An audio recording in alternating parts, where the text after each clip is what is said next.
وہاں بھی انہوں نے کہا کہ ہاں ہم وہ سسٹین کریں گے. انہوں نے مطلب منیمم چیز جو کہہ سکتے ہیں امریکی وہ ان کو کہہ رہے ہیں نہیں نہیں نہیں ہم ساتھ ہیں, یہ ہے وہ ہے.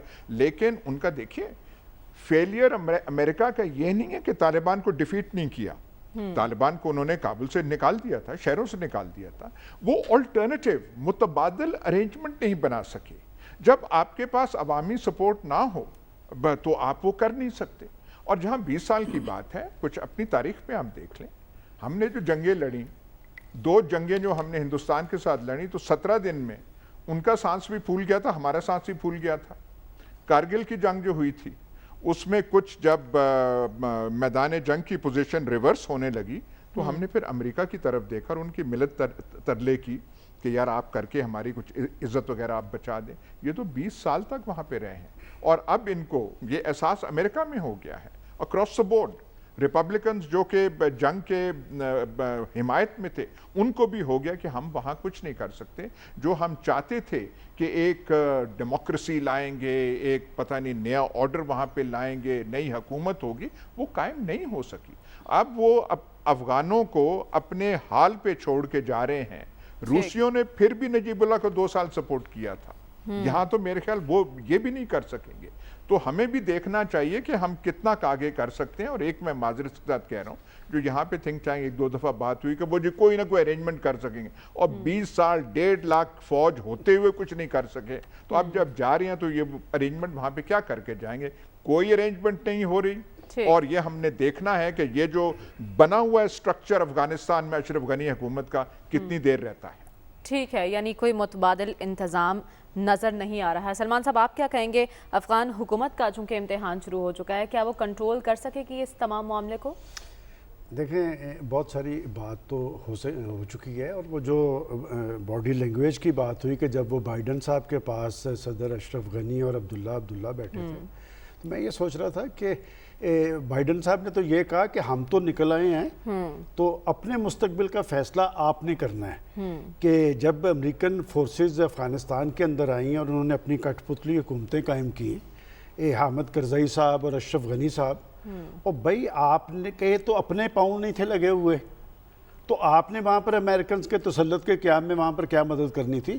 دیکھیں بات یہ کہ زمینی حقائق وہاں کے یہی تھے. اور میں تو ایک بات سوچتا ہوں کہ طالبان کی اصل جو حیثیت اور اہمیت قائم کی دنیا کے سامنے, وہ تو بنیادی طور پہ امریکہ نے کی نا. کہ ریئل فورس تو وہ تھے جن کے ساتھ مذاکرات کیے, اور جب طالبان کے ساتھ مذاکرات کا عمل شروع ہوا تو پھر افغان حکومت اور افغان افواج ان کے اندر بددلی پھیلنی شروع ہو گئی تھی. انہوں نے ان مذاکرات کو ناکام بنانے کی اپنے طور پہ پوری کوشش کی. وہاں پر دھماکے کرائے جاتے رہے, یہ کہا جاتا رہا کہ یہ سارے طالبان کر رہے ہیں. اب ہو کیا رہا ہے کہ جوں امریکی افواج کا انخلاء ہو رہا ہے تو طالبان کا پھیلاؤ بڑھتا جا رہا ہے. اب بنیادی بات یہ ہے کہ کیا وہ طالبان کے اس پیش رفت کے آگے کوئی بڑی رکاوٹ قائم کر سکیں گے؟ کون کرے گا؟ اشرف غنی, وہ جو آج تک جو میکسیمم ان کے رزلٹس آئے الیکشن کے, وہ تو 9% کے ہیں. اور جہاں تک کہ افغان افواج کا تعلق ہے کہ بات یہ کہ یہ امریکی رپورٹس موجود ہیں, آپ 2 دن کے اخبارات کے دیکھیں کہ وہ سوویت افواج جب واپس گئی تھی اس وقت کی جو افغان فوج تھی, اور آج جب امریکن افواج وہاں پر گئی ہیں, وہ امریکی رپورٹ کہتی ہے کہ اس وقت تو بددلی تھی, اب وہ بددلی اس سے کئی گنا زیادہ ہے. اس لیے کہ جہاں پر طالبان گھیراؤ کرتے ہیں اس کے بعد وہ جو کمک انہیں ملنی ہوتی ہے وہ نہیں مل رہی, ان کو ساز و سامان نہیں مل رہا, ان کو خوراک نہیں مل رہی, اور جہاں تک لکھا گیا ہے کہ 2-3 ماہ سے ان کو تنخواہیں نہیں مل رہی, اور اس ساری صورتحال میں وہ طالبان کے ساتھ ملتے نظر آ رہے ہیں. دیکھیں بات یہ کہ وہ تو طالبان تو آگے کی طرف بڑھ رہے ہیں, اور یہ بھی تو تاریخ میں لکھا جائے گا نا کہ 20 سال تک ایک قوم جو ہے وہ کھڑی رہی ہے. کہ یہ صرف امریکہ نہیں تھا, دنیا کی بڑی اقوام, بڑی فورسز موجود تھیں. مجھے یاد ہے کہ 2009 میں صوبہ ہلمند پہ جب انہوں نے حملہ کیا طالبان نے, وہاں پر تو برطانوی فوج تھی. ان کو جب انہوں نے وہاں شکست دی تو پھر کینیڈا, امریکہ اور انہوں نے مل کے طالبان کو شکست دی. اب جو ان کی اسٹریٹجی نظر آ رہی ہے فی الحال وہ دیہی علاقوں کی طرف وہ ایسا موو کر رہے ہیں. وہ بڑے صوبوں میں نہیں. دیکھیں یہ 34 اضلاع میں سے اس وقت 28 صوبوں میں براہ راست ان کا حملوں کا سلسلہ جاری ہے. اور امریکہ ان کی کیا مطلب مدد کرے گا کہ وہ تو چھوڑ کے جا رہا ہے. البتہ میں یہ فورسی کر رہا ہوں جب یہ اس ساری صورتحال پر بڑے سارے خدشات خطرات عالمی سطح پر علاقائی سطح پر کہ جی جب یہ سارا انخلا مکمل ہوگا پھر تو وہ رحم و کرم پہ ہوں گے طالبان کے, اور افغان فورسز کے اندر بددلی جو ہے وہ تو یہاں ہے, اور یہ رپورٹس بھی آنا شروع ہو گئی ہیں. اب جہاں تک اشرف غنی صاحب کے مستقبل کی بات ہے تو مجھے تو نہیں لگتا کہ وہ زیادہ دیر تک سروائیو کریں گے. اور امریکن انٹیلیجنس اداروں کی رپورٹ آج کے اخبارات میں موجود ہے کہ یہ چند ماہ سے زیادہ سروائیو نہیں کر پائیں گے. تو اگر طالبان غالب آگے تو ہماری کیا پالیسی ہوگی سلمان صاحب؟ 96 والی پالیسی پہ ہم چلیں گے؟ دیکھیں بات یہ کہ میں سمجھتا ہوں کہ پاکستان نے بڑا ایک کلیئر سٹانس لیا ہے, اس میں کوئی کنفیوژن نہیں ہے کہ ہم وہاں کے معاملات میں براہ راست انوالو نہیں ہوں گے. یہاں تک کہا پرائم منسٹر نے کہ اگر طالبان تشدد کے ذریعے وہاں پر غالب آ جاتے ہیں ہم تو صرف اس حکومت کو تسلیم کریں گے جو کنسنسس سے بنے گی. میرا سوال یہ ہے کہ یہ جو ہم بار بار کہتے ہیں وسیع البنیاد حکومت کا قیام, کیا یہ 20 سال سے وہاں پر وسیع البنیاد حکومت قائم تھی؟ حکومت اسی کی ہوتی ہے جس کو وہاں پر تائید حاصل ہو. یہ 20 سال تک یہ جو کٹ پتلی تھی, بات یہ کہ مارتے طالبان تھے, الزام پاکستان پہ لگتا تھا. وہ جو ان کا ایک قومی سلامتی کا مشیر ہے, بھائی کٹ مارا انہوں نے ان کو, وہاں پر پاؤں ان کے نہیں لگنے دیے, اور وہ الزام لگاتے ہیں کہ جی وہ پاکستان طالبان کو سپورٹ کر رہا ہے. کوئی طالبان کو پاکستان کی سپورٹ کی ضرورت نہیں ہے. البتہ یہ بات ضرور ہے کہ جو اس خطے کے اندر جو خدشات, اور آج حامد کرزئی صاحب وہ جو بڑی کٹ پتلی تھی ان کا بیان بھی دیکھ لیں کہ جی پاکستان چین اور روس اس میں کوئی رول ادا کرے. مجھے تو جو لگتا ہے, دیکھیں میں ایک بڑی محتاط رائے اپنی دل لگاؤں کہ یہ جب ان کا انخلا مکمل ہوگا ایک دفعہ پھر امریکہ اور طالبان جو ہے ان کے درمیان مذاکرات کا ایک دور ضرور ہوگا. کہ دیکھیں نا جس معاہدے کے نتیجے میں آج وہاں پر بڑی فورس کے طور پہ طالبان سامنے آئے ہیں, مذاکرات ان کے ساتھ ہوئے, پوری دنیا کو بتایا کہ وہاں کی ریئل فورس یہ ہے کہ وہاں پر جو بنیادی فیصلہ ہونا ہے وہ طالبان نے کرنا ہے. اور میرا ذاتی خیال یہ ہے کہ بالآخر امریکہ نہیں اس میں کوئی رول ادا کرنا ہے, طالبان ڈومینیٹنگ پاور ہوں گے, بنیادی فیصلوں کا اختیار ان کا ہوگا. ہو سکتا ہے وہاں کی افغان فورسز کچھ کو ساتھ ملا دیا جائے, لیکن جنہوں نے 20 سال تک جدوجہد کر کے امریکی فوج اور دنیا کی بڑی بڑی فورسز کو شکست دی ہے, ایک دفعہ ان کی حکومت وہاں پر قائم ضرور ہوگی. اچھا, تو ڈاکٹر صاحب آپ کیا کہیں گے, جیسا کہ صدر اشرف غنی کہہ رہے ہیں کہ پاکستان روس چین کو مل کر کچھ کرنا ہوگا تصفیہ کے لیے, تو ہمیں کردار ادا کرنا چاہیے؟ دیکھیے روس کو کہتے ہیں, پاکستان کو کہتے ہیں, اور امریکہ کو کہتے ہیں, کچھ وہ خود بھی تو کچھ کر لینا. سب سے اہم تو بات یہ ہے. دوسرا یہ ہے کہ اب آپ کو یہ فکر نہیں کرنی چاہیے کہ امریکہ کیا کرے گا. امریکہ اب زیادہ نہیں کر سکتا کچھ. اچھا, صرف اتنا کام کر سکتا ہے. دیکھیں نا ان کے پہلے تو یہ ہے کہ فورسز انہوں نے وڈرا کر لی ہیں, صرف وہ 650 یا کچھ اس کے لگ بھگ بندے ہیں جو کہ ایمبیسی کے لیے ہیں یا ایڈوائزرز کے طور پہ ٹریننگ کے لیے ہیں. کیونکہ اس کی وجہ ہے کل 4 تاریخ کو امریکہ کا انڈیپینڈنس ڈے ہے, اور بائیڈن کی سٹیٹمنٹ تھی کہ ہم انڈیپینڈنس ڈے تک یہ بندے وڈرا کر لیں گے اپنے. تو پریکٹیکلی امریکہ نے وڈرا کر لیا ہے وہاں سے, صرف چند کچھ ایڈوائزرز وہاں جو موجود ہیں. اس وقت امریکہ صرف کیا کر سکتا ہے, بیٹھ کے سیٹلائٹ سے مانیٹرنگ کر سکتا ہے, جو کہ ان کے پاس یہ فیسلٹی ہے. دوسرا جو ان کے انڈین اوشن میں یا عریبین سی میں جو ان کے شپس ہوتے ہیں وہاں سے وہ میزائل فائر کر سکتا ہے کہ بھئی طالبان کے کوئی بڑے اڈے ہیں جہاں سے پتہ لگتا ہے کابل حکومت کو خطرہ ہے, تو میزائل جو ہیں وہ پاکستان کے اوپر سے جائیں گے. اور پاکستان کے اوپر سے جاتے ہوئے سیدھے جا کے جہاں بھی بھیجنا چاہیں وہ کریں. اس سے زیادہ وہ کچھ نہیں کر سکتے. ایک تو پاکستان کو یہ مانیٹرنگ بڑھا دینی چاہیے کہ آپ کی ایئر سپیس کی مانیٹرنگ کی زیادہ ضرورت ہے, کیونکہ جو امریکہ اگر کوئی کارروائی کرے گا وہ میزائل مارے گا انڈین اوشن سے, جس طرح اس نے 98 میں کیا تھا. 98 میں جو یہ تھا اسامہ بن لادن کے کیمپ پہ انہوں نے فائر کیے تھے, اور یہ میزائل جو ہیں بلوچستان کے اوپر سے ہوتے ہوئے جا کے وہ کیمپس پہ لگے تھے. ڈاکٹر اس بات پہ کوئی تنازع تو نہیں ہوگا کہ پاکستان کی فضائی حدود کا استعمال ہوا ہے؟ تنازع 98 میں کیا ہوا تھا جو اب ہوگا, یہ دیکھیے وہ انفارم کر دیا جاتا ہے. ہوتا یہ ہے 98 میں بھی یہ ہوا تھا کہ جو ڈپٹی چیف تھا سینٹ کام کا وہ یہاں آیا ہوا تھا, پاکستان کے آرمی چیف کے ساتھ تھا. اس وقت جہانگیر کرامت آرمی چیف تھے, ان کو یہ آخری سٹیج پہ بتا دیا گیا تھا یہ میزائل جو آ رہے ہیں نا یہ ہمارے ہیں, انڈیا کے نہ سمجھ لینا. لہذا آپ کو پاکستان کو چند گھنٹے پہلے اطلاع دے دی تھی انہوں نے, تو یہ اطلاع پاکستان کو اب بھی مل جائے گی. وہ یہ ان کے پروٹوکولز ہوتے ہیں جس کے تحت یہ سارے کام چلتے رہتے ہیں. دیکھیے اس وقت پاکستان کے لیے جو اہم ہے وہ یہ ہے کہ ان کو بیٹھ کے یہ سوچنا ہے کہ کیا کیا سچویشنز ڈیولپ ہو سکتی ہیں. کابل حکومت کولیپس تو کرے گی لیکن فوری طور پہ کولیپس نہیں ہوگا. اس میں ٹائم لگے گا, اس کا سسٹم ٹائم لگے گا. لہٰذا جب انٹرنل سٹرائف, اندرونی جنگ پھیلتی ہے تو اس کی امپلیکیشنز پاکستان کے لیے کیا ہوں گے اور پاکستان نے کیا کیا پوزیشن اڈاپٹ کرنی ہے. اس کو ہم کہتے ہیں سینیریو بلڈنگ, کہ سینیریو 1, سینیریو 2, سینیریو 3, سینیریو 4, یہ کر کے آپ اسیس کرتے ہیں کہ آپ نے یہ پالیسیز کرنی ہیں. اس میں پاکستان کو یہ دیکھنا ہے کہ ٹھیک ہے روس کی بھی کوآپریشن ہو سکتی ہے, چین کی بھی ہو سکتی ہے, ٹرکی کی بھی ہو سکتی ہے, اور اس کو ایک سیپریٹ ٹاپک کے لیے کریں, اس کو ہر چیز کو مکس نہ کریں. ہمارے یہاں ایک بڑی ٹینڈنسی آج کل چل رہی ہے کہ جب پاکستان کے ارد گرد کے حالات کی کیا جاتا ہے, امریکہ چین کا جھگڑا, امریکہ روس کا جھگڑا, امریکہ کی کنٹینمنٹ پالیسی, انڈیا کی اگریسو پالیسی, سینٹرل ایشیا کی پالیسی, یہ ساری چیزیں کشمیر, افغانستان ایک بالٹی میں ڈال کے اسے زور سے بالٹی کو ہلا دیتے ہیں اور اس کے بعد ہمیں نہیں پتہ لگتا کہ الٹیمیٹلی کیا ہوگا. یہ اسپیسیفکلی آپ کو لرن کرنا چاہیے. ریسنٹ جو میٹنگ ہوئی ہے, دیکھیے ریسنٹلی جو میٹنگ ہوئی ہے لندن میں G7 کی میٹنگ تھی, برسلز میں یورپ نیٹو کی میٹنگ تھی, جس میں امریکہ نے ان کی مدد سے روس پہ بہت کرٹیسزم کیا, اس کے بعد چین پہ بھی کرٹیسائز کیا, لیکن اس سے اگلے دن جنیوا میں جو روس کے پیوٹن سے ملاقات ہوتی ہے تو بڑے دوستانہ ماحول میں ملاقات ہوتی ہے اور کچھ امپروومنٹ آف ریلیشن کی بات ہوتی ہے.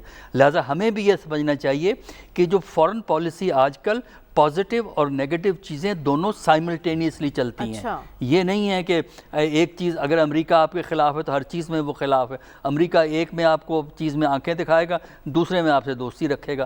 لہٰذا آپ کو بھی اپنی پالیسی کو ملٹی لیور اور ملٹی لیئرڈ جب تک اپروچ نہیں اڈاپٹ کریں گے, اگر آپ نے سمپلسٹک آئدر اور یس یا نو میں کیا نا تو آپ مشکلات کا شکار ہو جائیں گے. ٹھیک ہے خاور, آپ کیا کہیں گے؟ بگرام ایئر بیس خالی کھل دیا گیا ہے لیکن امریکہ کہہ رہا ہے فوجی فضائی نگرانی جاری رکھی جائے گی اور وہ امارات, قطر یا بحری بیڑے سے پروازوں کا انتظام کیا جائے گا, یعنی اب پاکستان کی طرف نہیں دیکھا جا رہا اس کے لیے.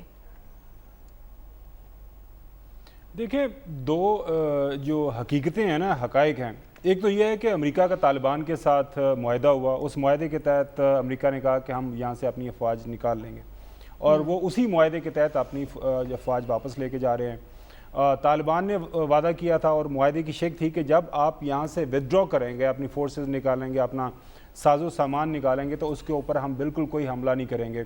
اور آج بھی اگر تمام اخبارات آپ امریکن پڑھ لیں یا پوری دنیا کے اندر, تو کسی ایک کانوائے کے اوپر یا کسی بھی ایک, جس طرح یہ بگرام کا ایئرپورٹ ہے, وہاں پہ بھی کوئی طالبان کی طرف سے امریکنز کے اوپر اٹیک نہیں کیا گیا.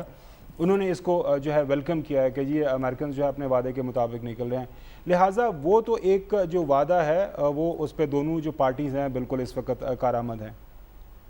ساتھ ساتھ امریکن نے یہ بھی کہا تھا کہ بنیادی طور پر جس کے لیے اس خطے میں آئے تھے امریکنز, وہ تھی آپ کے ISS, اسلامک اسٹیٹ, القاعدہ کے اس وقت یہاں پہ عناصر موجود تھے اور ان کی جو انٹیلیجنس کے مطابق خطرہ تھا امریکن سیکیورٹی کو, لہٰذا اس کو وہ ختم کرنا چاہ رہے تھے. لیٹسٹ خبریں ان کے پاس یہ ہیں کہ فی الوقت جو ہے خاص طور پر اسلامک اسٹیٹ اور القاعدہ وہ بالکل کلی طور پہ تو ختم نہیں ہوئے, لیکن وہ اس پوزیشن میں نہیں ہے کہ اگلے 2-4 سال کے اندر وہ ری گروپ کر کے واپس امریکنز کے اوپر حملہ کر رہے ہیں. اب آج کا سب سے اہم سوال یہ ہے کہ کیا کابل جو ہے اگلے 6-8 مہینے کے اندر فال کر رہا ہے, اس کے اوپر کیا طالبان قبضہ کرنے جا رہے ہیں؟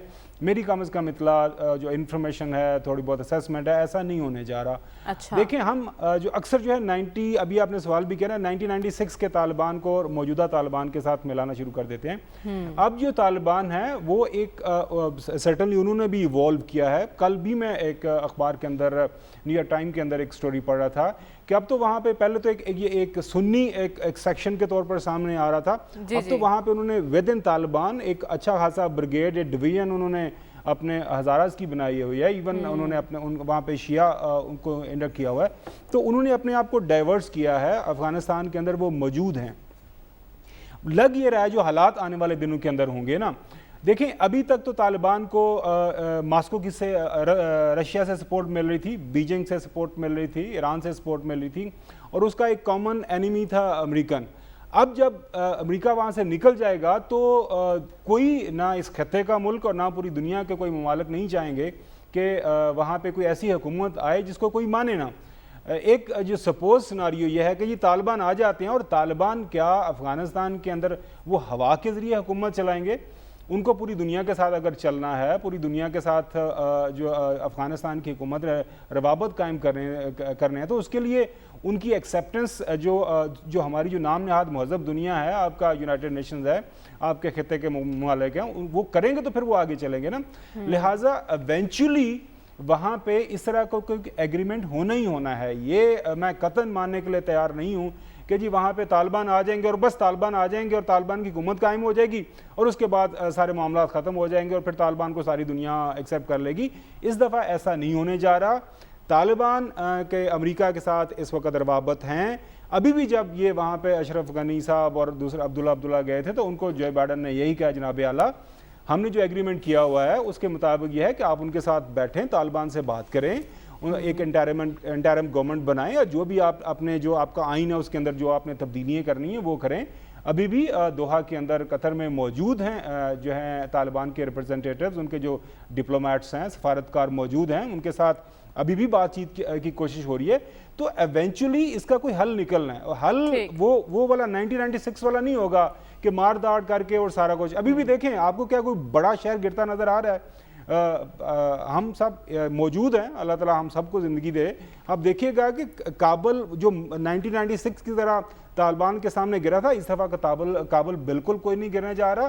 کوئی ایگریمنٹ ہوگا، وہ ایگریمنٹ بے شک وہ طالبان کے حق میں ایک ہو سکتا ہے، طالبان کی کافی شرائط مانی جا سکتی ہیں، لیکن اس کے گارنٹرز کوئی انٹرنیشنل پاورز ہوں گی تو پھر یہ سارا معاملہ آگے بڑھے گا۔ یہ اس طرح نہیں ہوگا کہ صرف طالبان کے سر کے اوپر چھوڑ دیا جائے گا پورا افغانستان، اور باقی جو وہاں پہ فیکشنز ہیں ان کو بالکل ہی سائیڈ لائن کر دیا جائے گا۔ ٹھیک ہے، یعنی خاور کے مطابق ایسے نہیں چھوڑ دیا جائے گا افغانستان کو، کوئی نہ کوئی ایگریمنٹ ہوگا۔ ہمیں پروگرام میں آگے بڑھنا ہے اور بات کرنی ہے پیٹرول مہنگا، بجلی مہنگی، لوڈ شیڈنگ کا دوہرا عذاب، کہاں گئے وہ حکومتی دعوے، ان سب کی وجوہات کیا ہیں؟ اس بریک کے بعد اسٹے ود اس۔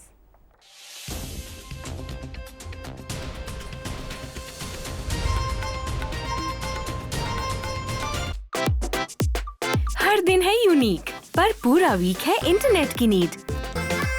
منڈے سے شروع on line meeting. Welcome back ناظرین۔ حکومت نے نئے مالی سال کے آغاز کے ساتھ ہی پیٹرول 2 روپے مہنگا کر دیا، جبکہ بجلی کی قیمت میں 2 روپے 97 پیسے اضافے کی منظوری دی گئی ہے۔ اس کے ساتھ ساتھ عوام لوڈ شیڈنگ کے دوہرے عذاب میں بھی مبتلا رہی۔ گرمیوں میں پہلی بار ہم نے گیس غائب دیکھی اور اس کے ساتھ ساتھ بجلی بھی نایاب نظر آ رہی ہے۔ ایاز امیر صاحب، اس سے پہلے ہم سب بجٹ کی تعریف کر رہے تھے، اس کو بجٹ کے آفٹر ایفیکٹس کہا جائے یا حکومت کے دعووں کی نفی کہا جائے؟ کون سے دعوے تھے اور کون سی مطلب سمجھ میں خرابی تھی اس میں؟ بجٹ کے سارا جو ہے اس میں مفروضے بہت سے ہیں، جیسے ہم ابھی گفتگو افغانستان میں کر رہے تھے، مفروضوں کی بنیاد پہ یہ ہوگا، ایسا نہیں ہو سکتا، وہ نہیں ہو سکتا۔ تو بجٹ میں شارٹ فال ہے ریسورسز کا، آپ کہتے ہیں کہ یہ ہے وہ، اور اس امید پہ یہ بجٹ بنایا گیا تھا آئی ایم ایف سے معاملات ٹھیک ہو جائیں گے، ایف اے ٹی ایف کا مسئلہ ختم ہو جائے گا، امریکہ کو ہماری افغانستان کے حوالے سے اہمیت کا احساس ہے تو اور ملٹی لیٹرل جو لینڈنگ انسٹیٹیوشنز ہیں وہاں سے پیسہ آئے گا، یہ سارا تھا۔ ریسورس سارٹ پہلے ٹاپک سے یہ ٹاپک ملا ہوا ہے، جڑا ہوا ہے، یہ ایک دوسرے کے ساتھ ہیں۔ ہمارا پرابلمز یہ ہیں، اکنامک پرابلم ہے ہمارا، ریسورس شارٹ فال کیسے پورے ہوں گے؟ اگر آپ پیٹرول ٹیکس نہیں کریں گے، وہ نہیں کریں گے، پڑے گا، بوجھ پڑے گا، مہنگائی میں اضافہ ہوگا، اور آپ کے پاس آلٹرنیٹیو کیا ہے؟ کوئی اور آپ یہاں پہ آپ کوئی ویلتھ پروڈکشن کر رہے ہیں کہ آپ پورا کریں گے؟ افغانستان کے ساتھ بھی یہی مسئلہ ہے۔ اوورآل وہ جو سیناریو میں ہم دیکھیں، ہمارا سیکیورٹی سچویشن خراب ہے، کراچی میں ٹھیک نہیں ہے، بلوچستان میں ٹھیک نہیں ہے، فاٹا میں ٹھیک نہیں ہے۔ آئے روز دوسرے دن تیسرے دن وہاں پہ حملے ہوتے ہیں اور 1-2 جوان ہمارے شہید ہوتے ہیں، وہ ہوتے ہیں جو بڑی الارمنگ سیریس سچویشن ہے۔ جو پہلے افغانستان کے حوالے سے یہ امپورٹنٹ چیز نہیں ہے کہ ہم وہاں پہ امن قائم نہیں کر سکتے، ہمارے بس کی بات نہیں ہے۔ جس چیز سے ہمیں اجتناب کرنا چاہیے کہ جو ہم 90s میں اور اس کے بعد ہم گاڈ فادر بننے کی کوشش کر رہے تھے افغانستان میں، اس سے ہم اس خیال سے آزاد ہوں بہت حد تک، جو اچھی چیز ہے۔ گورنمنٹ، الیکٹڈ گورنمنٹ اینڈ ادارے جو ہیں ان کی ایک ہی سوچ ہے کہ یہ گاڈ فادر چاچے مامے کا رول افغانستان میں ہمیں ختم کرنا چاہیے۔ اگر وہاں حالات خراب ہوئے افسوس ہوگا، ہمدردی ہوگی، وہ نہیں ہوگا، لیکن ہمارا مین پرابلمز یہ ہیں، security situation plus the economic situation. یہ جو ہے اب ہم ماتم کرنے لگ پڑے، انفلیشن ہوگی، یہ ہوگا، بھائی ہے انفلیشن، فیکٹ آف لائف ہے۔ اکنامک سچویشن بیشتر طبقات کے لیے بہت مشکل ہے۔ کچھ جو ہیں سوکھے لوگ ہیں جن پہ نہ ٹیکس ہوتا ہے نہ کچھ ہوتا ہے، ان کا وہ کاروبار یہاں پہ چل رہا ہے، وہ عیش میں ہے، لیکن پاکستان ان پرابلمز میں جکڑا ہوا ہے۔ اس لیے اپنے پرابلمز پہ کانسنٹریٹ کرنے کی ضرورت ہے۔ گاڈ فادر جو ہم پہلے بننے کی کوشش کر رہے تھے اس سے آزاد ہو گئے، اس خیال کو اب خیر بات ہم کہتے ہیں۔ ٹھیک ہے، اس طرف توجہ دینے کی ضرورت ہے۔ سلمان صاحب، پیٹرول میں اضافہ، بجلی میں اضافہ، یعنی کہ مہنگائی کا ایک نیا طوفان آنے والا ہے، اس کا براہ راست اثر تو عوام پر ہوگا۔ دیکھیں ابھی جو بات کی جا رہی تھی نا وہ تو ہیں ملک کے ایشوز، لیکن لوگوں کے ریئل ایشوز یہی ہیں۔ اور اس حکومت کے قیام کے بعد مجھے یاد ہے کہ وہ عبدالرزاق داؤد صاحب جو مشیر تھے پرائم منسٹر کے، انہوں نے کہا کہ بجلی کا مسئلہ جو ہے وہ حل کر گئی پچھلی حکومت۔ اس کے بعد توانائی کے ایک وزیر تھے، انہوں نے کہا کہ یہ بجلی وافر بنا گئے اور مہنگی بنا گئے۔ اس کے بعد مجھے یاد ہے کہ خود پرائم منسٹر صاحب کی آئی پی پی سے جب مذاکرات ہوئے تو انہوں نے کہا کہ بجلی وافر بھی دیں گے اور سستی بھی دیں گے۔ آپ کو یاد ہوگا کہ میں اس وقت بھی کہتا تھا کہ یہ ایشوز جو پیٹرولیم کا، بجلی کا، گیس کا، یہ براہ راست تو حکومت سے متعلقہ ہے، لیکن حکومت سے متعلقہ نہیں بھی ہیں، اس لیے کہ وہ جو آئی ایم ایف ہے نا، وہ ہمیں یہ نہیں کہتا کہ جو پاکستان کے بڑے بڑے وڈیرے ہیں، یہ پاکستان کے جو جاگیردار ہیں، یہ پاکستان کے بڑے بڑے بنگلوز ہیں، بڑی بڑی گاڑیوں والے ہیں، ان سے ریونیو لیں۔ وہ کہتا ہے نہیں، یہ جو عوام ہیں جن کے اندر پہلے ہی سکت نہیں ہے، ان کی گچی مروڑ دیں۔ اور یہ سارا معاملہ دیکھیں، پچھلے دنوں ایک وزیر صاحب نے کہا کہ یہ جو آٹا، چینی، ادویات اور دالیں اور گھی، یہ سارے ایشوز ہم سے متعلقہ نہیں ہیں کہ اسے ہم پوری طرح کنٹرول نہیں کر سکتے۔ اصل کنٹرول اب یہ جو ایشوز ہیں بجلی کا اور اپنا گیس کا اور پیٹرول کا، اور بجلی کی لوڈ شیڈنگ، میں سمجھتا ہوں کہ ہمارے ہاں کوئی بجلی کی کوئی کمی نہیں تھی، یہ 5000 کا شارٹ فال کیوں آیا ہے؟ کیوں آیا؟ یہ اصل میں نااہلی ہے۔ ہوا کیا کہ اس دفعہ بارشیں پوری نہیں ہوئی، اور 3500 میگا واٹ ہمیں تربیلا سے ملنا تھا، اور تربیلا میں بھی ایک خاص لیول پہ پانی آنے کے بعد بجلی بننا شروع ہوتی ہے، اور بر وقت ہمیں جو اس کی مینٹیننس کرنی تھی وہ نہیں کر سکے۔ 1500 ہمیں ایل این جی کے جو پلانٹ ہے وہاں سے ملنا تھا، وہ ہمارا جو جہاز آنا تھا وہ لیٹ آیا۔ کہ یہ سارے اقدامات تو بر وقت ہوتے ہیں، اور پتہ تھا کہ یہ درجہ حرارت کہاں تک پہنچے گا۔ میں سمجھتا ہوں کہ لوڈ شیڈنگ کا بحران حکومت کے لیے ایک بڑے امتحان کے طور پہ سامنے آیا ہے۔ اب تو وہ یہ بھی نہیں، یہ تو کہہ رہے تھے کہ جی کہ ماضی کی حکومت کا جرم یہ ہے کہ جی وہ زیادہ بجلی بنا گئی، مہنگی بنا گئی۔ اس وقت پاکستان کے اب دیہی علاقوں کے اندر، ابھی میرے پاس ایک ایم پی آ کے بیٹھے ہوتے ہیں، انہوں نے کہا جی ہمارے ہاں کم از کم 8 گھنٹے کی ہو رہی ہے بجلی، 4 گھنٹے کی لاہور کے اندر بھی ہو رہی ہے، پنڈی میں ہو رہی ہے، اور سب سے زیادہ کراچی میں ہو رہی ہے۔ اور یہ گیس کے بحران کی وجہ سے آ رہا ہے۔ وہ جو گیس کے ہمارے مشیر ہیں گور صاحب، انہوں نے ایک نیا امتحان شروع کر دیا کہ جی وہ نیب کی وجہ سے۔ میں سمجھتا ہوں کہ ذمہ دار جو ہے وہ ایک شخص ہے، وہ پاکستان کا پرائم منسٹر ہے، وہ جواب دہ ہے۔ نہ کوئی گوہر کو جانتا ہے، وہ جو ایک پیٹرولیم والے مشیر تھے، وہ جو ہمارے جیبوں پہ اربوں کا ڈاکہ مار کے چلے گئے، وہ ندیب بابر صاحب، کسی کو نہیں پتا اس کے خلاف وہ تحقیقات ہو گئی، 450 ارب کا ٹیکہ لگا کے چلا گیا۔ میں سمجھتا ہوں کہ ہم سارے بیٹھ کے بجٹ کی تعریف کر رہے تھے تو اس وقت بھی کہا گیا تھا کہ شاید مہنگائی میں کمی آئے گی۔ جب بھی پیٹرولیم اور بجلی اور گیس کی قیمتوں میں اضافہ ہوتا ہے تو سیکنڈز کی بنیاد پہ شاید ضروریات کی قیمتوں میں آگ لگتی ہے۔